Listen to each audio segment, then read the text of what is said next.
The very first interview in the history of ACC Baseball Etc. We welcome in Nick. We don't have a Player of the Week award, but if we had one, just being honest, you'd probably get it. Nick Kurtz of Wake Forest Baseball, a big 4-0 weekend for the Deeks. Nick, thanks for joining us, man. Happy to have you. I know you're excited to have the season underway now, finally, right? Sort of a long wait for you. Yeah, thanks for having me, guys. I'm excited. So I mentioned the long wait. You ended last year with the shoulder labrum issue, had it surgically repaired. You didn't have a summer really of baseball as a result, so it's been a lot of rehab. I know you started hitting not until like January. You were sort of full bore, getting swings in. You had to be anxious to finally get the season underway. How did it feel? Oh yeah, super anxious. I mean, it was almost 8 months before I saw another live at bat. So, I mean, you count down the days to that opening day, and it's a good start for sure for the Deeks, and we're excited for what's coming next. Nick, you hid that injury pretty well last year. You still hit like 380, so I guess it was you were able to play through it. Obviously, I didn't even realize you were hurt until Daron said something about you having surgery. But do you feel like that has made you even a better and stronger player than you were last year? Yeah, for sure. I mean, I feel like any type of adversity you face can make you stronger on the other side for sure. And good thing is it didn't really bother me too much hitting last year at all. So it was just more in the field where I felt it a little bit more. But just after the last game last year, just waiting every single day for this past weekend. So aside from the excitement, Nick, obviously it's a big weekend for you. 4 home runs in 4 games. 7 walks to go with it. So nothing wrong with your eyes, right? What was the weekend like for you, aside from sort of the emotional aspect and just getting in the box and seeing live pitches again?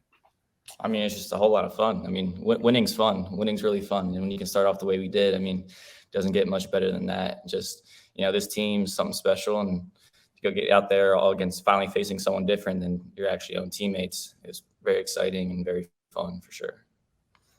So I saw the social media page for Wake Forest, and they called you Nicky Nukes or Nicky Nuke. Are you okay with that?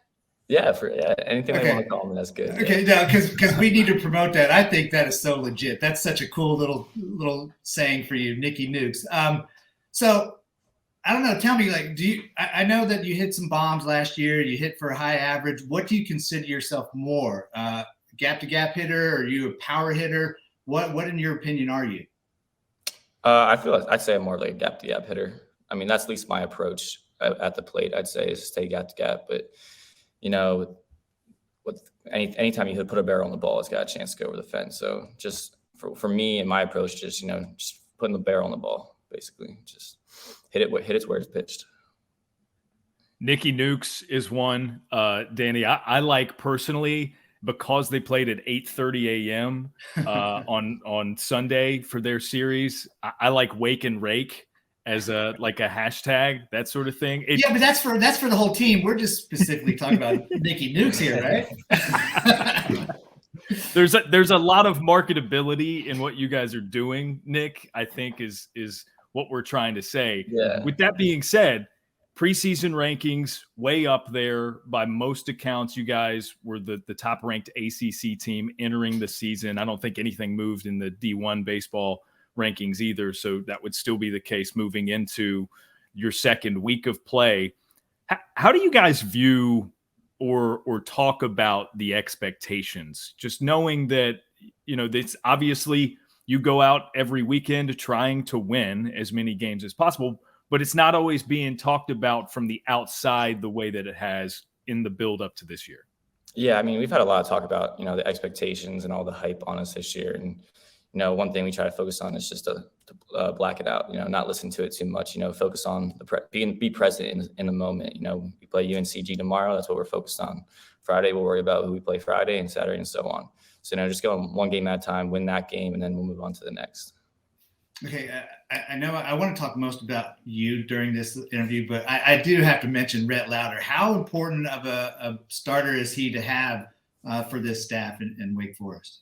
Yeah, I mean, having Rhett go out every Friday, we're pretty much expecting to kind of win. We know who we have on the mound. We know what we have in the lineup. And those two combined, I mean, it's really hard to beat us in that situation. So, I mean, he's one of the best pitchers in the country. It's so easy to play behind him in the field, especially as well. So it's great to have him going every Friday. What about the rest of this lineup, Nick? Obviously, you've got some teammates that you've been with for a couple of years now that you've become more and more accustomed to hitting around them. What makes this Wake lineup so dangerous? I just think how deep we are. I mean, you can have guys hitting in the 7, 8, 9 hole hitting homers. You can have guys in the leadoff spot hitting homers. You have Tommy Hawkins getting on base almost every at bat. You have Brock, who's probably got the most power in the country, and then every 5, 6, 7, they're all going to do their job. And I mean, it's probably the deepest team I've ever played on. And even the guys coming off the bench, we had three new starters Sunday morning at 8:30, and they all came up and woke up and showed up. So it's really easy to have when you have all those guys at one time. Hey, Daron, have you ever heard of Valrico, Florida? Nick probably knows this. Valrico, Florida, you heard of it? No, I don't think so. Okay, so this is where Brock Wilken is from, Valrico, Florida. It's a little suburb of Tampa. I'm also from Valrico, Florida. I didn't know anybody else lived in Valrico, but he's representing well. That, like you said, he's got probably the most pop in the country. But back to you, Nick. So I just thought of something. When you're playing night games, I'm going to publicize you as Nick at night. When you hit bombs, Nick at night, which leads me into this. Do you have any NIL deals? And if not, can we help you get some? Yeah, I mean, I have a few here and there. We're in season now. I'm just trying to focus on, playing baseball, winning some ball games, and we'll worry about that in the off season. Okay, that's what I'm saying. We'll worry about it for you. I don't want any percentage. I'm just I need to help promote everybody. Yeah, you can promote me for sure. Yeah. Nice. Nick at night is another good one. Yeah. Okay, so let me ask you this, Nick. If we're going with, Wake and Rake, Nick at night, do you have a preference playing in the morning or in the evening? Because I would imagine that 8:30 start on Sunday gave you some real 12U travel ball vibes. Yeah, definitely would rather play at night for sure. Yeah. Being at the field at 6 a.m. is not fun after playing the day before as well. So I'll take night games for sure. Yes. Oh, that's too early. So I see you're from Pennsylvania. Who's your favorite team and favorite player growing up? Phillies, Bryce Harper. Oh, that was easy. Yeah, very easy. Yeah. Well, I mean, he's definitely a good one to be following. That's for sure. Yeah. Is there specific things about your game, your swing, that you try to model after Bryce? I mean, I think we all have that growing up, right? If it's not imitation, it's trying to see what works and use it effectively in what makes you yourself and your own hitter too. Yeah, I mean, I won't say so much about his swing, but just the fact, he kind of goes to all parts of the field. He can hit for power everywhere. He can hit the ball anywhere. And then just the way he battles and who he is and what he did at such a young age, kind of what I wanted to replicate in my game. Where were you? What were you doing when he hit the big home run that sent him to the World Series? Yeah, I was at my house watching it. Yeah. Oh my gosh, I got chills right now thinking about it. That was awesome. Do you like the powder blue uniforms? Oh yeah, my favorite unis for sure. Legit. Yeah, definitely. Nick, you played high school basketball, right?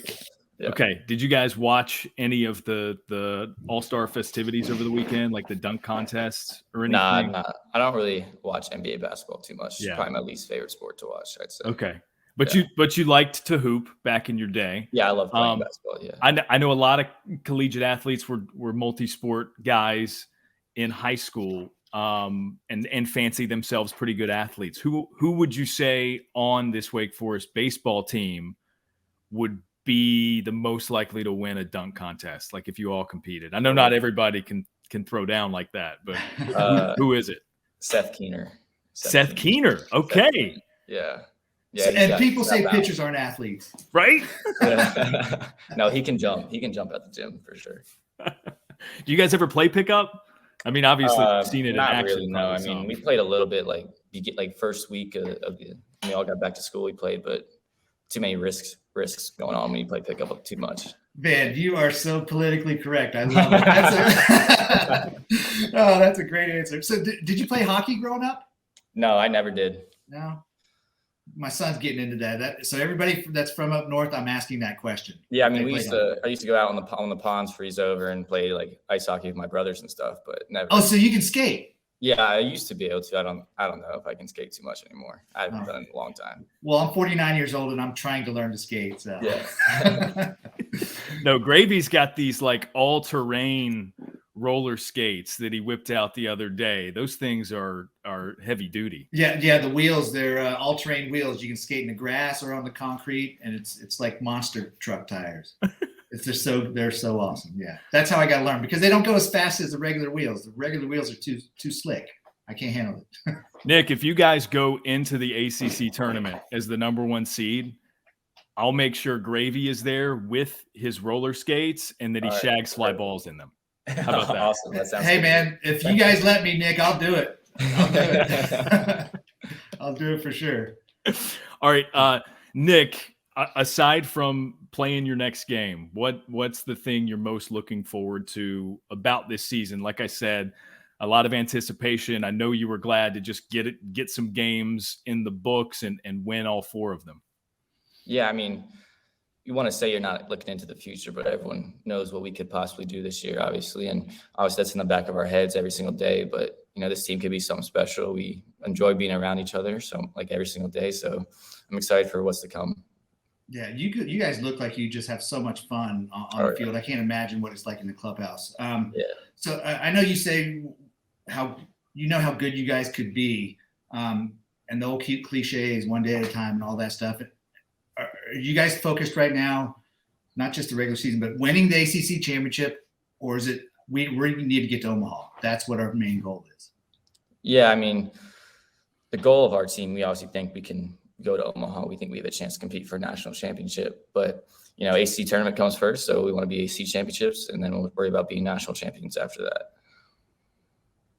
And we know you prioritize those things first, Nick. So if those things team-wise are a given, I'm going to ask you individually, what are some specific goals that you've set for this year?